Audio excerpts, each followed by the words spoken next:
want to see how I created this shirt and how I customized this shirt, please stay tuned and watch this video, and I hope you enjoy.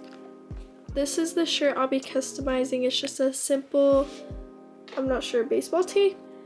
I have an embroidery logo.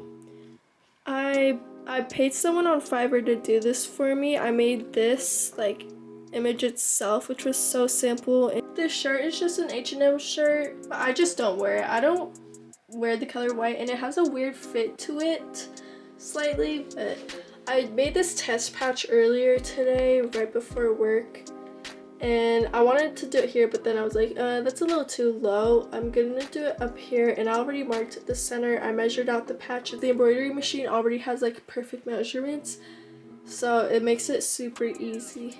But ideally, this is where the patch is going to be placed. It's really hard to see the marking, but I'm just giving you a rough idea of how I'm measuring. First, I'm gonna measure how long this shirt is. From the bottom of the sleeve to the other bottom, it's 16, so in half, that would be 8. So I'm gonna mark 8. This is the center. We're just going to do a straight line all the way across. So that way we have a cross marking on my shirt. I've had an embroidery machine for a little over a year now, and I'm familiar with the process. I apologize for the mess in the back. My mom's been going through all her old clothes, and she just gave me a bunch of her old clothes for me to go through to see if I like them or if I want to do anything with them. Oh shit. The materials you need are stabilizer for sure and the hoop. That's literally all you need, but what helps is having this spray adhesive, which I just got. Like, I never knew it would help as much as it helps, like so much, because I have like tearaway, so it's not the type you iron out. There's different types of stabilizer. What you do is I'm going to flip the shirt inside out, so that way I could just put the adhesive on with the stabilizer.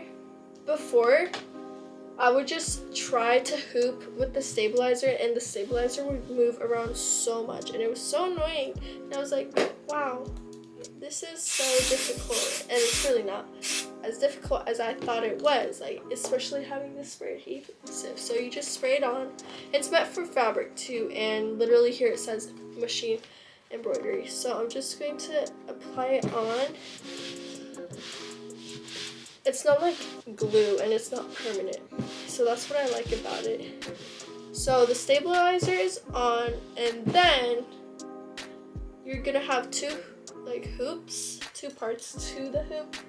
You're gonna have the top piece, which goes on the front side of the fabric, and then the bottom piece, which attaches to the machine. So when you put the hoop on, you want to make sure it's the right way in order to attach it to the machine embroidery. Right way, I mean like it's not upside down, and then I'm making sure the stabilizer is nice and flat. The shirt is nice and flat. You want to have the shirt as flat as possible. And then I'm going to match up the hoop to the cross. I'm just going to slide it under. And this is the part that kind of annoys me sometimes. I just want to catch it so that way the center is matching the cross, if that makes sense.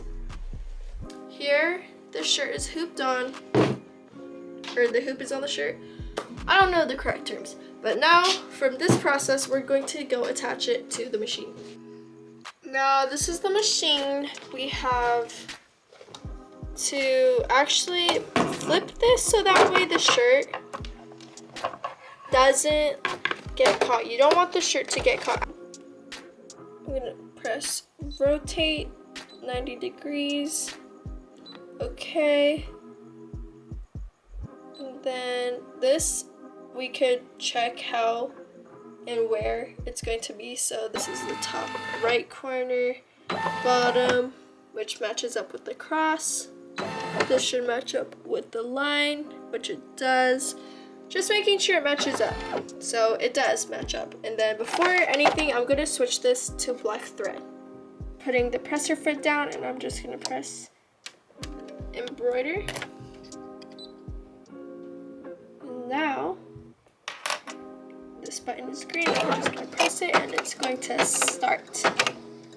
So I'm just gonna watch it for a little just to make sure this doesn't get caught. Shirt update, it stopped. So, oh no, it stopped because the needle broke. Oh no, I don't know if it got caught underneath. My needle broke and I don't have any extra needles, so I'm gonna need to go buy some needles, but the store is closed. But I'm not sure exactly what caused the hole, because I've had problems like this before where the needle just gets caught in the fabric and it just creates a hole instead. I am not going to give up on the shirt. I'm going to just make a patch instead. So I have this cloth fabric, which isn't very soft, I'm now realizing, but I do also realize how embroidery is much easier on this type of fabric, probably because of the settings I have it on. So I'm gonna make a patch. I'm going to cut out, initially I was gonna make it this big, but then I was like, I think I need to hem the patch so it's not all frayed, especially with this type of fabric. It frays super easily. I've cut out the patch and I'm going to fold in all the edges so that it's all nice, and then I'm going to hem it. I'm going to fold it in to the line about. Here's the completed patch of the patch sewed on. It's a little hard to see, but up close you can see the purple stitching. And then I'm going to screen print on the back.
Here we have the final product. The shirt is just a little bit of a weird fit. That's why I never wore the shirt and decided to do something with it. Like, it bunches up at the top. And that's just this shirt. It just bunches up, which is interesting. But we got the shirt here. This is the front. The patch turned out really cute. And I did wash this shirt. After washing it, definitely what I'm noticing with this ink is that it's a cheap quality ink. It's Speedball and it's like a water-based ink, so it fades out, which I definitely noticed. And I mean, it doesn't look horrible. I'm glad it didn't just wash out completely or mess up with the shirt. I love how it turned out, and I love how the back turned out. And I love the purple like stitching. These are literally scrubs, but I like them because they look like cargos. It would be cool if I did have cargos. It definitely matches the purple stitching on the shirt, so I'm just happy and proud of myself for this, because, you know, it really didn't take too long. It was just like the little mishap with the needle, and I'm glad I didn't give up, because I was literally gonna be like, ugh, like, messed up the shirt, I don't even want to try. But no, like, I just ended up making a patch out of it. Like, underneath you could see the messed up butterfly, and also the wax didn't like wash off, so there's like yellow lines and markings. But it's definitely a good practice shirt. I'm glad I practiced. I hope you enjoyed this video. Please like and subscribe. If you like this shirt, just comment down below. What's your favorite part? The front part or the back part? Remember to count your blessings every single day. Bye.